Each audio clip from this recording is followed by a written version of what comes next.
Bonsoir et bienvenue, vous êtes au bon endroit au bon moment pendant le 20h sur France 3 Corse via Stella évidemment. Le football contre le mur. En opposition à Donald Trump et son projet de grand mur anti-immigration entre les États-Unis et le Mexique, la rédaction du journal The Guardian propose un reportage vidéo footballistique.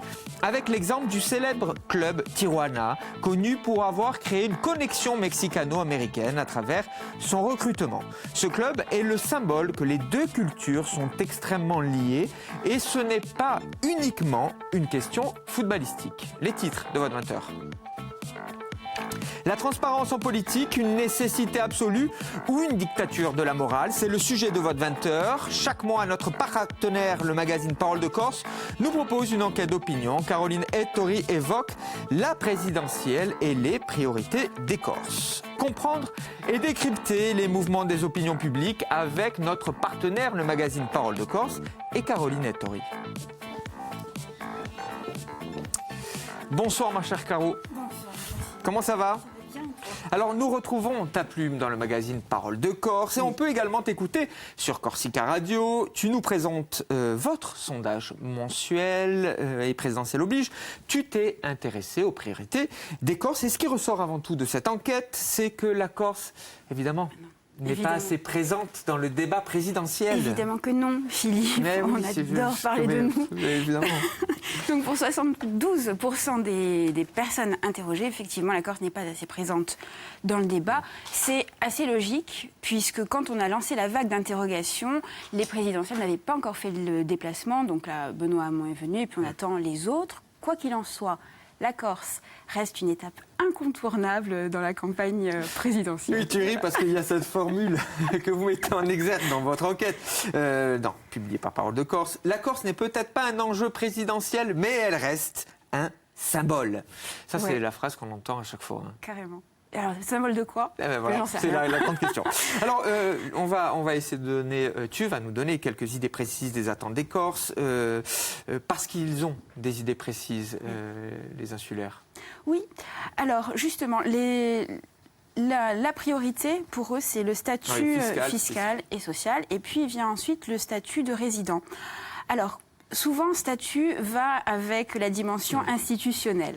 Là, ce n'est pas le cas, puisque derrière ces deux items, il y a des déclinaisons très concrètes et qui touchent le quotidien, les vrais problèmes économiques. En l'occurrence, pour le statut fiscal, en fait, ça touche au portefeuille, à la capacité d'investissement et d'épargne, qu'on soit particulier ou professionnel. Et le statut de résident, eh bien, c'est l'accès à la propriété, au foncier, qu'on soit d'accord ou pas d'ailleurs sur le principe, mais c'est pas la question. 58% en faveur du statut fiscal spécifique et 52% concernant le statut de résident. Vous avez les infographies à l'image. Notre rédacteur Philippe Rafal va vous les proposer.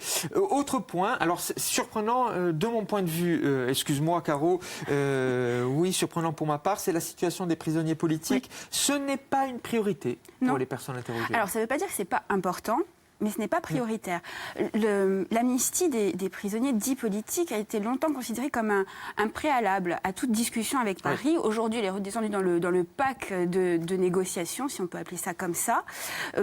Mais ça n'enlève en rien le soutien politique et soutien populaire quand des manifestations, par exemple, sont organisées. C'est important, certes, ça ne fait aucun doute, mais ce n'est pas prioritaire pour le quinquennat. Oui, on l'a vu d'ailleurs récemment, à chaque fois qu'il y a eu une manifestation, il y avait du monde dans les rues. Les questions institutionnelles sont donc reléguées au second plan, pour ne pas dire plus, non ? Oui, au second plan. Voilà, l'institutionnel, c'est loin. C'est souvent considéré comme un gadget pour initier ou un prétexte pour ne pas s'attaquer aux vrais problèmes. Qu'est-ce que dit, en fait, allez, d'un point de vue très personnel, ma chère Caro, qu'est-ce que dit, d'après toi, ce sondage, cette étude sur les attentes des Corses d'une manière générale ? L'urgence économique et sociale essentiellement. On aurait pu très bien proposer les items emploi, éducation, santé, immigration. Bien sûr, ça ne nous aurait pas évidemment différencié des autres régions françaises. Là, en l'occurrence, on a voulu mettre en question ce qui fait débat au sein de la société insulaire. Et ce qui ressort, c'est également les questions économiques. Alors, quelques mots sur la méthodologie, c'est important de le signaler. Étude réalisée auprès d'un échantillon représentatif de la population, 512 personnes de Corse âgées de 18 ans et plus. Merci beaucoup, ma chère Caro. On peut retrouver cette étude dans le magazine Parole de Corse de ce mois-ci. Je te dis à très vite. À très vite. Tu vas écouter le débat dans les coulisses ? Sans faute. Et il y aura un débriefing après. Très bien. Transparence des dépenses parlementaires, casier judiciaire vierge pour les élus, informations plus précises quant aux déclarations de patrimoine, la transparence en politique, une nécessité absolue ou plutôt une dictature de la morale. C'est le sujet de votre 20h.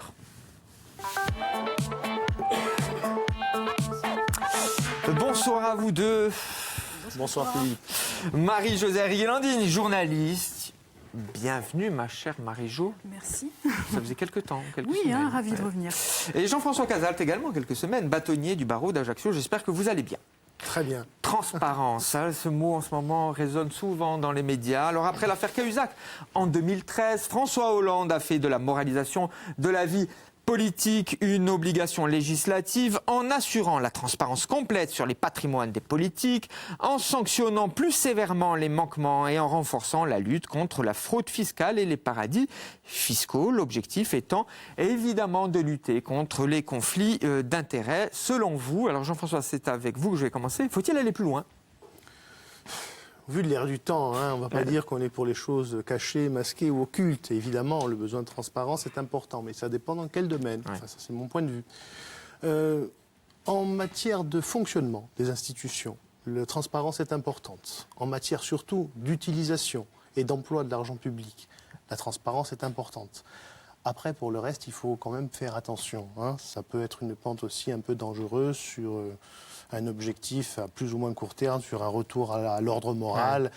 Transparence, pureté, ce sont des notions, de mon point de vue encore, qu'il convient de manipuler avec précaution. On va évoquer d'ailleurs le fait de lier la morale, la politique à la transparence. Marie-Jo, votre regard ? Oui, il y avait eu des lois déjà en 88 relatives à la transparence financière. Oui.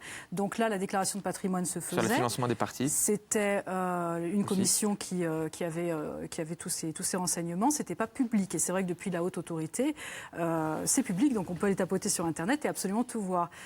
Moi, je suis assez d'accord sur ce qui a été dit, c'est-à-dire que j'ai l'impression que le patrimoine d'un élu, il est intéressant de le surveiller pour voir s'il y a un enrichissement suspect. Parce que ça voudrait dire, là, qu'il y a peut-être corruption. Comme on sait très bien qu'il y a des lobbyistes très puissants, auprès du gouvernement, il y a des ministères qui sont très sensibles. Voilà, si d'un seul coup, votre compte explose ou vous avez 4 châteaux dans la durée de votre mandat, c'est très, très louche. Donc, surveiller ça, c'est très important. Après, qu'un élu soit riche ou pauvre, est-ce que ça lui donne plus ou moins de vertu ? Non, c'est vrai, c'est une question. Mais excusez-moi, ma chère Marie-Jo, c'est pas tellement sur cette piste. Non, vous l'avez bien compris. Vous l'avez bien compris parce qu'en ce moment, l'ensemble des élus, enfin beaucoup d'élus, ceux qui sont candidats à l'élection présidentielle évoquent cette transparence. Il y a quelques jours, quelques semaines, Benoît Hamon, candidat du Parti socialiste et d'Europe Écologie Les Verts, a fait une grande opération en transparence avant lui. Évidemment François Fillon, mais c'était plus par obligation, me semble-t-il. Et vous avez même Macron, mais lui refuse de donner les noms de ses donateurs. Vous ne trouvez pas qu'il y a, alors là aussi, en tout cas, une sorte de dichotomie oui, entre peut-être, mais c'est vrai que c'est un petit peu logique dans la mesure où ça n'était pas obligatoire. C'est vrai, mais il y a quand même ce sentiment de désir de transparence. Oui, mais d'ailleurs, Benoît Hamon a expliqué que si un donateur donnait plus de 2500 € et voulait rester anonyme, il refuserait l'argent. Oui. Il peut donner plusieurs fois depuis. Oui, voilà. Après, il y a toujours des... Par chèque de 500. Jean-François, vous le comprenez, cette volonté. C'est toujours une interrogation par rapport à l'opinion publique qui va se dire, mais enfin, on donne de l'argent et on veut masquer le nom des donateurs. N'y aurait-il pas quelque chose de malsain là-dessous ? On peut comprendre cette interrogation.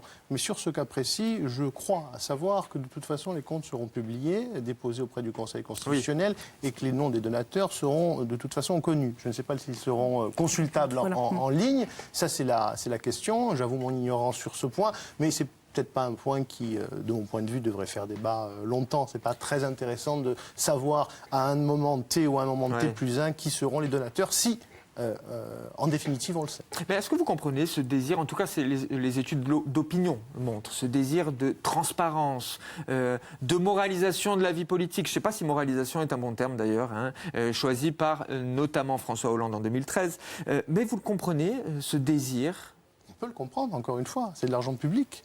C'est notre argent, c'est l'argent des concitoyens, des citoyens qui est employé. On voudrait savoir où ça va, c'est tout à fait normal. Mais encore une fois, tout dépend où on place le curseur. Si c'est un curseur qui est placé à un bon endroit, qui permet à l'opinion publique de savoir comment est employé l'argent, parce que c'est surtout ça qui fait question, qui pose débat, évidemment que tout le monde est pour. Si maintenant ça va être des méthodes d'ingérence dans la vie même des personnes, parce que vous savez que les hommes politiques et les femmes politiques sont surtout des hommes publics, que les médias s'intéressent beaucoup à eux. Ce désir de transparence, est-ce qu'on va finalement... Non, pas du tout, mais est-ce qu'on va le limiter à la sphère publique? Est-ce que ça va rentrer dans la sphère privée? Qui a envie d'être totalement transparent dans sa sphère privée? Je pense que c'est même malsain de penser à ce genre de choses. Donc il faut faire, encore une fois, très attention. Alors, en écho à ce que vous dites, Jean-François, le député candidat d'ailleurs aussi à la présidentielle, Henri Guénaud, a qualifié de totalitaire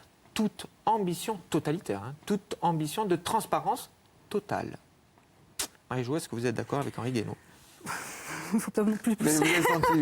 Mais non, mais c'est vrai qu'il ne faut pas aller trop loin. C'est vrai que quand on est sur de l'argent public, je pense qu'on peut exiger d'être informé, de voir comment cet argent est dépensé. Et Dieu sait qu'il y a beaucoup d'argent public qui est dépensé vraiment sans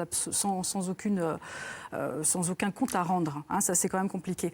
Après, effectivement, quand il s'agit de patrimoine, puisque c'est quand même aussi des déclarations de patrimoine, donc toutes ces déclarations personnelles, je reviens là-dessus, c'est vrai que là, il y a quelque chose qui relève un petit peu de l'Inquisition. Donc, est-ce que là, on ne va pas un petit peu trop loin? Est-ce qu'on a besoin vraiment de savoir absolument tout ça? Voilà, c'est là qu'effectivement, je pense que le curseur n'est pas forcément bien placé. Argent public, oui, on rend des comptes à tout le monde. Argent privé, Vous réduisez la transparence uniquement à une question d'argent public-privé? Et de bien. Je pense, l'essentiel et le cœur de la volonté de transparence, de la volonté de connaissance de la part du public sur l'utilisation qui est faite de cet argent. C'est ça. Les collaborateurs, on peut imaginer, voilà, la transparence totale. C'est déjà un peu le cas. Oui, les collaborateurs sont notamment les attachés parlementaires. Vous pouvez voir les attachés parlementaires de vos députés en allant sur le site de l'Assemblée nationale, notamment. C'est aussi une loi de la moralisation. C'est inscrit dans le cadre de la loi de moralisation de la vie publique en 2013. Mais je vous fais remarquer que ça se rattache à l'argent. C'est l'argent public qui va être dépensé et employé pour la rémunération de ses collaborateurs. Et on pourrait prévoir, parce que c'est difficile de contrôler le contenu des tâches que va exercer un collaborateur durant ses fonctions. Mais en revanche, on pourrait peut-être prévoir des contrôles aléatoires sur la réalité de ces missions qui sont exercées sur quelques dizaines de collaborateurs ou d'assistants parlementaires par an. Ça serait tout à fait concevable et envisageable. Alors, vous venez tous les deux dans cette émission en tant qu'observateurs très attentifs de la vie publique, de la vie politique. Mais là, ce sont vraiment les citoyens qui m'intéressent. Votre regard de citoyen tous les deux. Comment vous sentez l'atmosphère actuelle, cette atmosphère de défiance envers l'autorité publique, l'autorité politique? Non, mais c'est particulier. En coulisses, je vais trahir les coulisses de l'émission, on était au maquillage avec Jean-François. Et Jean-François, on se disait que cette élection était incroyable, même par rapport à celle américaine. On a beaucoup glossé sur l'élection de Donald Trump. Mais véritablement, force est de constater que l'élection présidentielle en France n'est pas mal du tout de ce côté-là également. Ouais, c'est vrai que je pensais qu'on ne pouvait pas voir pire que ce qu'on a vu il y a quelques mois en arrière avec l'élection de Donald Trump et la compétition entre Trump et Hillary Clinton et ses invectives sur le plateau. Malheureusement, aujourd'hui, dans la présidentielle française, nous y sommes. Le débat de fond est complètement occulté. On ne s'intéresse qu'à ces affaires et surtout les affaires qui concernent François Fillon.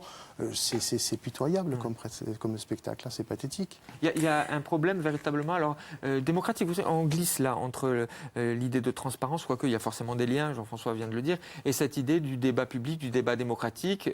Les projets sont oubliés parce qu'il y a un souci de la part de l'opinion publique. On le voit dans toutes les enquêtes. Caroline aurait pu nous le dire. De nombreuses enquêtes ont été effectuées par Opinionway, notamment qui est l'institut de sondage avec lequel Caroline collabore, sur cette idée qu'il y a rupture de confiance entre le citoyen et les élus. Il y a un désamour total, complet, entre les citoyens et leurs représentants politiques. Alors, à quoi l'attribuez-vous ? Est-ce que vous l'attribuez aussi à cette idée que c'est pollué par les affaires, c'est pollué par ce souci de manque de transparence ? Aussi, mais il y a un ensemble de choses. Et les citoyens considèrent que les élus sont à l'écart du monde réel, ne vivent pas avec eux. Et c'est aussi dû à la professionnalisation de la vie politique. Moi, je considère toujours avec beaucoup de défiance un élu qui n'a jamais été qu'élu dans sa vie, qui n'a jamais été que politique dans sa vie, entre guillemets. Et on pourrait se dire de prime abord, ce type-là, il ne connaît pas les réelles préoccupations des citoyens et leurs réelles difficultés. C'est aussi dû à cela. Évidemment, les affaires que nous connaissons ne font que renforcer cette espèce de dégoût, il faut employer le terme, qu'ont les Français pour la politique. Marie-Jo ? Oui, c'est vrai que tout à l'heure, vous avez parlé de patrimoine, d'argent, mais aussi de casier judiciaire. Et c'est vrai que la transparence là-dessus a aussi un intérêt parce que là, il me semble que les Français ont vraiment eu l'impression que leurs dirigeants, enfin en tout cas tous les élus, constituent une espèce d'oligarchie au-dessus des lois, justement en essayant d'attendre de jouer la montre pour bénéficier d'encore une immunité quelconque, parce qu'il y a tant d'immunité, c'est vraiment merveilleux. Et là, il n'y a vraiment pas du tout d'égalité. Donc les citoyens, eux, quand ils ont affaire à la justice, on ne leur demande pas leur avis sur les délais, on ne leur demande rien. Et là, je pense qu'ils ont vraiment l'impression qu'il y a des gens qui sont au-dessus des lois et qui donc se partagent le pouvoir, se partagent l'argent et se partagent aussi une impunité totale. Donc là, c'est vrai qu'on est, au-delà de la corruption, on est vraiment dans la malhonnêteté. C'est peut-être pour ça que l'idée de morale intervient aussi violemment, parce que là, on aimerait avoir des gens qui sont des modèles de moralité, de vertu. C'est un peu le sens... alors après, je l'associe aux téléspectateurs de décrypter les messages derrière le discours. Il y a hier, d'Alain Juppé, son renoncement. Alain Juppé, il évoque aussi le fait que, outre qu'il a le sentiment qu'il n'est plus... alors, je ne vais pas dire dans l'air du temps, mais en tout cas qu'il y a un désir de renouvellement et qu'il n'en fait pas partie de ce désir de renouvellement. Il a dit lui-même. Il a même évoqué son passé judiciaire. En disant clairement, voilà, j'ai été condamné, même s'il n'y a pas eu enrichissement personnel, je ne compare pas, que les choses soient claires.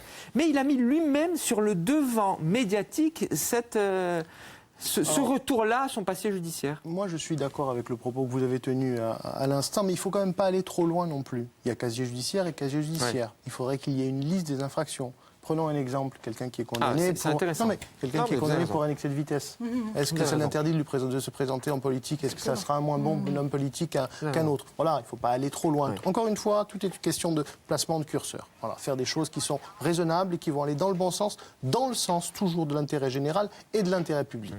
Est-ce que vous avez le sentiment que cette ambiance de défiance envers, j'aime pas dire les élites, mais force est de constater envers la classe politique, et d'ailleurs concomitamment envers les journalistes, ça va ensemble, nous proposerons une émission dans quelques jours sur cette question-là, sur cette dualité journaliste et même si les hommes politiques sont en ce moment extrêmement durs avec les journalistes, terriblement durs. Est-ce que vous considérez que tout cela, manque de transparence, moralisation de la vie politique, besoin de moralisation de la vie politique, engendre la montée des populismes?